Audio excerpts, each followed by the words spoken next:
Поехали.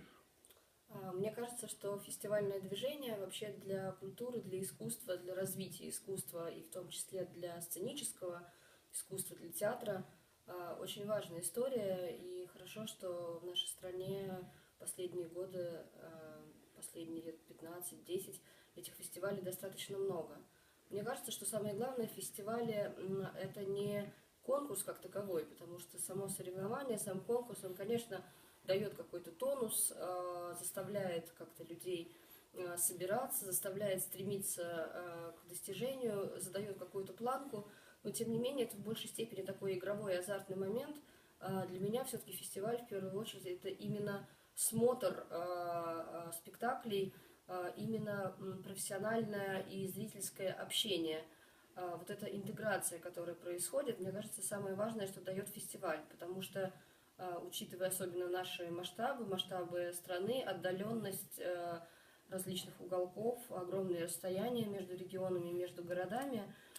Мне кажется, в этой ситуации фестивали особенно нужны, и они выполняют, помимо прочей, помимо творческой, такую информационную функцию, рассказывая разным регионам и разным людям о том, что творится в других местах. И за этот счет создается такой общий театральный и культурный контекст, который помогает ну, и общему вообще уровню, и создает некую систему ориентиров для театров, для режиссеров, для актеров.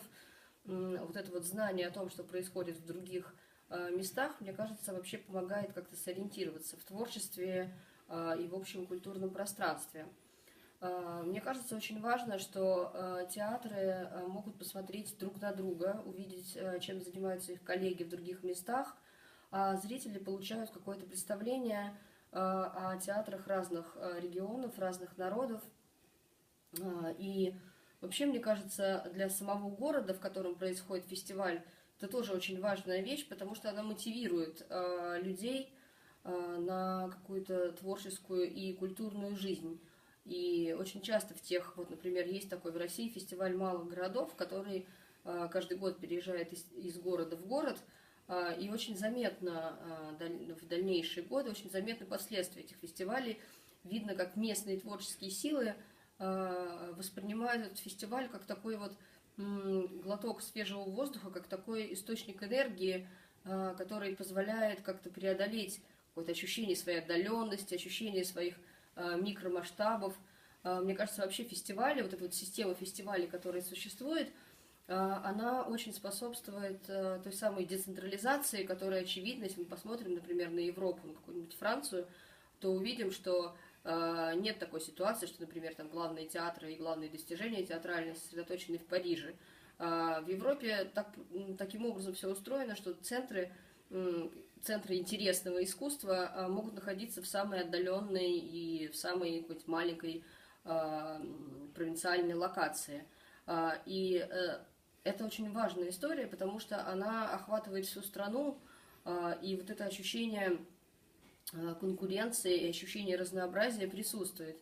И мне кажется, очень важно, что здесь тоже появился фестиваль, который поможет, мне кажется, создать еще один очаг искусства театрального, который может как-то конкурировать с другими столичными, какими-то мегаполисными центрами искусства. Мне кажется, что фестивали вообще как-то помогают профессионалам знакомиться и как-то с оглядкой друг на друга открывать какие-то новые вещи для себя. И, конечно, для зрителей понятно, что есть интернет, есть телевидение, можно посмотреть какие-то записи спектаклей и так далее, и так далее. Но вот это ощущение, что искусство где-то далеко, оно, мне кажется, очень как-то способствует социальному пессимизму. А вот это ощущение, что что-то интересное происходит здесь, рядом с тобой, и ты можешь стать его частью, мне кажется, помимо культурной